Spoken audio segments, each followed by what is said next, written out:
जैसे कि आप लोग जानते ही हो, हमारे इस चैनल पे आध्यात्मिक कहानी के साथ साथ साइंस की भी बात होती है। तो आज की इस वीडियो में मैं ऐसा ही कुछ साइंस की बात करने आया हूँ। ये दुनिया सिद्धांतों से चलता है। आज हम हजारों मील दूर इंसानों से बात कर सकते हैं, उनको देख सकते हैं, कुछ घंटों में एक देश से दूसरे देश जा सकते हैं। कोई भी इंफॉर्मेशन हमें चंद मिनटों में मिल सकते हैं। किसी भी बीमारी का इलाज आसानी से करवा सकते हैं। जमीन पर रहकर हजारों लाखों प्रकाश वर्ष दूर ग्रहों, नक्षत्रों, तारों के बारे में जान सकते हैं। ये सब विज्ञान और वैज्ञानिकों के सिद्धांत के बदौलत ही मुमकिन हो सकी है। कई वैज्ञानिकों की कड़ी मेहनत की वजह से ही दुनिया इतनी बदल गए। तो आज हम बात करेंगे दुनिया की सबसे बड़ा वैज्ञानिक अल्बर्ट आइंस्टाइन की थ्योरी ऑफ रिलेटिविटी यानी सापेक्षता की सिद्धांत के बारे में।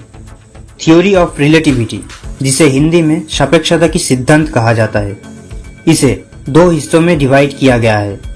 एक है स्पेशल थ्योरी ऑफ रिलेटिविटी और दूसरा है जनरल थ्योरी ऑफ रिलेटिविटी। पहले हम जानेंगे स्पेशल थ्योरी ऑफ रिलेटिविटी के बारे में। इस दुनिया में दो तरह की फ्रेम ऑफ रेफरेंस होते हैं। एक है इनर्शियल फ्रेम ऑफ रेफरेंस और दूसरा है non inertial frame of reference. Inertial frame of reference का मतलब कोई भी ऑब्जेक्ट, वस्तु या बॉडी अगर एक ही निर्दिष्ट स्पीड से ट्रैवल कर रहे हैं, किसी भी सिचुएशन में अगर यह गति कांस्टेंट है, तो इसे हम इनर्शियल फ्रेम ऑफ रेफरेंस कह सकते हैं। Non inertial frame of reference वो होती है जिसमें स्पीड कांस्टेंट नहीं होती। जैसे कि रास्ते में चलती हुई कार।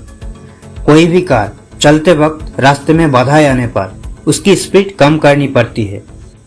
ऐसे ही समय के साथ जिसकी भी बॉडी की स्पीड कम या ज्यादा करनी पड़ती है, उसे हम नॉन इनर्शियल रेफरेंस कह सकते हैं। Special theory of relativity inertial frame of reference के लिए वैलिड है। अब हम जानेंगे मोशन और टाइम ये दोनों रिलेटिव कैसे हैं। मान लीजिए आप रास्ते से कार लेके 40 किमी/आवर स्पीड से जा रहे हो।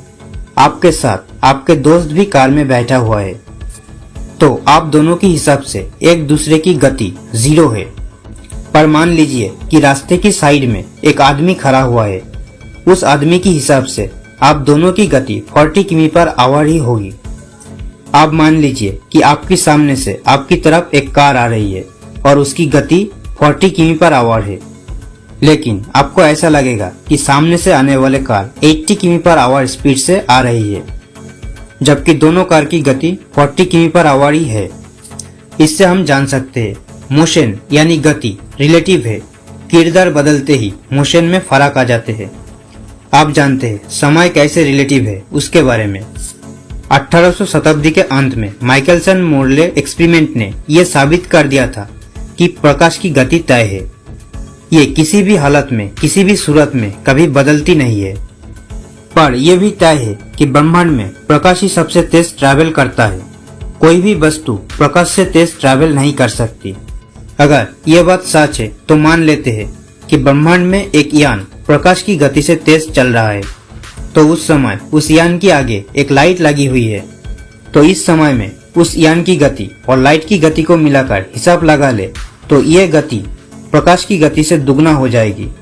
और उस समय उस यान में बैठे यात्रियों के लिए समय धीमे बहने लगता है। मतलब उस यान का एक साल पृथ्वी का हजारों साल के बराबर हो सकते हैं, ऐसा आइंस्टाइन ने बताया। और इसी से यह साबित किया समय एब्सोल्यूट नहीं है, समय रिलेटिव है। यही था स्पेशल थ्योरी ऑफ रिलेटिविटी। अब हम बात करेंगे जनरल थ्योरी ऑफ रिलेटिविटी के बारे में। आइंस्टाइन अपने दी हुई स्पेशल थ्योरी ऑफ रिलेटिविटी से पूरी तरह संतुष्ट नहीं थे, इसीलिए उन्होंने जनरल थ्योरी ऑफ रिलेटिविटी की सूचना किया। वो जानना चाहते थे कि ग्रेविटी पर समय का क्या असर होता है। उन्होंने एक एक्सपेरिमेंट के तहत ये प्रूव कर दिया था कि ग्रेविटी क्यों होती है। न्यूटन के थ्योरी के हिसाब से हम जानते हैं अगर कोई चीज जमीन की करीब आती है तो वो ग्रेविटी की वजह से खींची चली आती है। इसीलिए न्यूटन का मानना था कि पृथ्वी ग्रेविटी की वजह से सूरज का चक्कर लगाती है, क्योंकि एक ग्रेविटेशनल बॉडी दूसरे ग्रेविटेशनल बॉडी पे असर डालता है, यानी उसे अपनी ओर खींचता है। पर आइंस्टाइन ने जनरल थ्योरी ऑफ रिलेटिविटी के तहत न्यूटन को गलत साबित करते हुए कहा कि पृथ्वी सूरज का चक्कर ग्रेविटी की वजह से नहीं, बल्कि ग्रेविटी की वजह से स्पेस टाइम में आए हुए कर्व यानी बेंड की वजह से लगाती है और इसी वजह से बाकी ग्रह भी सूरज की चक्कर लगाते हैं। आइंस्टाइन ने पहली बार स्पेस टाइम की थ्योरी पेश की, जिसके दौरान उन्होंने कहा ग्रेविटी समय पर असर डालती है, मतलब जिस वस्तु की ग्रेविटी होगी उसके लिए ही समय धीमा चलेगा और स्पेस में समय तेज चलेगा। तो ग्रेविटी स्पेस में एक तरह की भार पैदा करती है और इसी वजह से वो ज्यादा भार की किसी भी पिंड की इधर उधर चक्कर लगाती है। आइंस्टाइन ने यह भी कहा कि ग्रेविटी प्रकाश पर असर डालती है, पर प्रकाश की गति पर नहीं। हर कोई ये समझता था कि प्रकाश सिर्फ सीधी दिशा में ट्रैवल करता है, पर आइंस्टाइन ने तारों की रियल पोजीशन, जो कि पहले से अलग थी, वो बताकर एक एक्सपेरिमेंट के तहत साबित करके ये दिखा दिया कि प्रकाश ग्रेविटी की वजह से स्पेस टाइम में आए हुए कर्व की वजह से मुड़ जाते हैं और हमें तारों की रियल पोजीशन से अलग पोजीशन में नजर आने लगता है।